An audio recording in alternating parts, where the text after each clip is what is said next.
Bonjour tout le monde, j'espère que vous allez tous très bien. Aujourd'hui on se retrouve pour une nouvelle vidéo, donc vidéo d'analyse qui fait suite à la vidéo que je vous avais fait en début de semaine.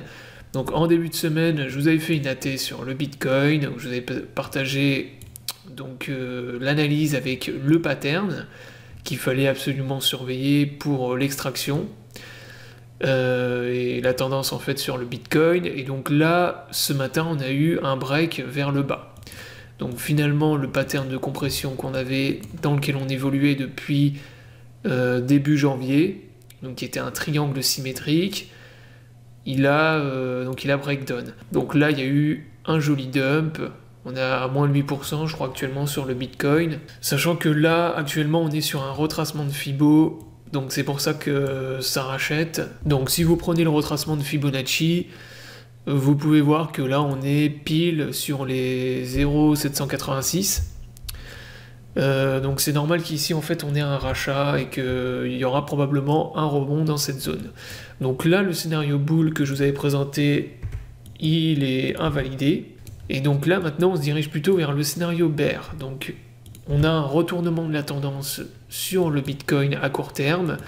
Ici, comme je viens de vous le montrer à l'instant, on a un support, un petit support, donc on peut avoir un rebond technique dans cette zone, rebond et même un pullback sur le triangle. Ça c'est des choses qui arrivent régulièrement.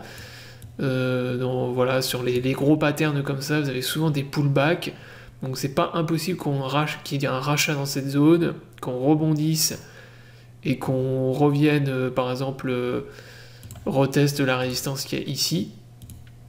Ça c'est tout à fait possible. Et par contre, à court terme, on repart plutôt dans une tendance baissière. Donc les zones de support, je vous les avais déjà présentées. Donc vous avez les 30 000 $ ici, là où on avait déjà rebondi en janvier. On a aussi le support des 28 000 $, 29 000, 28 000 $ ici, qui là est vraiment une très grosse zone de support. Et je pense qu'il y a de fortes probabilités de repartir dans cette zone, au moins voilà, d'atteindre cette zone.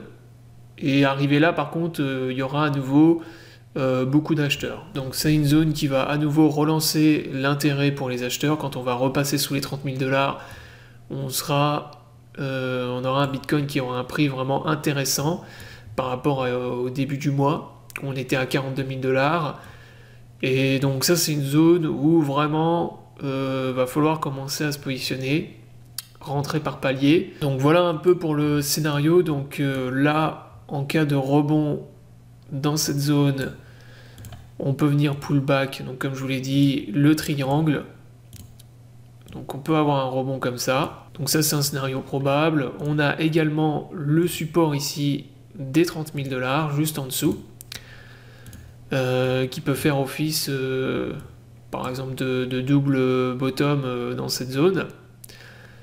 Et juste en dessous, comme je viens de vous le dire, le support surtout des 28K, donc ça c'est celui que je vais vraiment surveiller, 29 000 $, 28 000 $, qui sera une très bonne opportunité pour racheter des crypto-monnaies, racheter du Bitcoin, mais également des altcoins. Et là en tout cas, le break du triangle nous a indiqué la tendance pour au moins cette semaine et la semaine prochaine. Donc à court terme, on a un marché qui corrige, un Bitcoin et les crypto-monnaies vont plutôt avoir une tendance baissière. Et comme je vous l'ai dit, voilà, ça va être une bonne opportunité pour réaccumuler des crypto-monnaies, racheter des cryptos à des prix qui sont intéressants. Et par contre, comme je vous l'ai déjà dit dans mes AT précédentes, sur le moyen terme et même le long terme, moi je suis toujours bull sur le Bitcoin et les cryptos. Donc je pense absolument pas qu'on a fait un top ici et que la bulle a explosé et qu'on repart dans un bear market de 2 ans, comme ça a été le cas en 2018-2019. Là, on est toujours bull.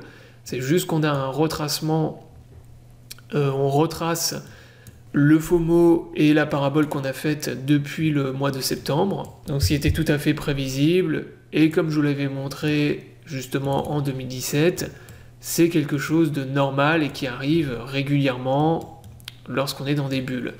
Donc là, la bulle de 2017 sur Bitcoin, tous les 3 mois à peu près, tous les 2-3 mois, vous aviez des retracements de l'ordre de moins 40%. Donc là, il y en avait eu un en juin, en septembre, il y en avait eu un petit aussi en novembre. Et là, le Bitcoin va faire exactement la même chose. Donc la bulle dégonfle un peu pour faire redescendre les indicateurs. Et une fois qu'on aura dégonflé suffisamment et qu'on sera revenu sur des niveaux de support qui intéressent à nouveau les gens pour racheter, on repartira dans une tendance bullish et on refera à nouveau une parabole pour monter plus haut sur des niveaux qui seront beaucoup plus hauts. Voilà, donc la vidéo est terminée. Donc comme d'habitude, si vous n'êtes pas inscrit sur la plateforme PrimeXBT, je vous mets mon lien d'affiliation dans la description sous la vidéo. Donc sur la plateforme, vous pouvez trader les crypto-monnaies avec des effets de levier et vous pouvez également faire du copy trading. Je vous souhaite à tous une bonne journée et à bientôt pour une prochaine vidéo.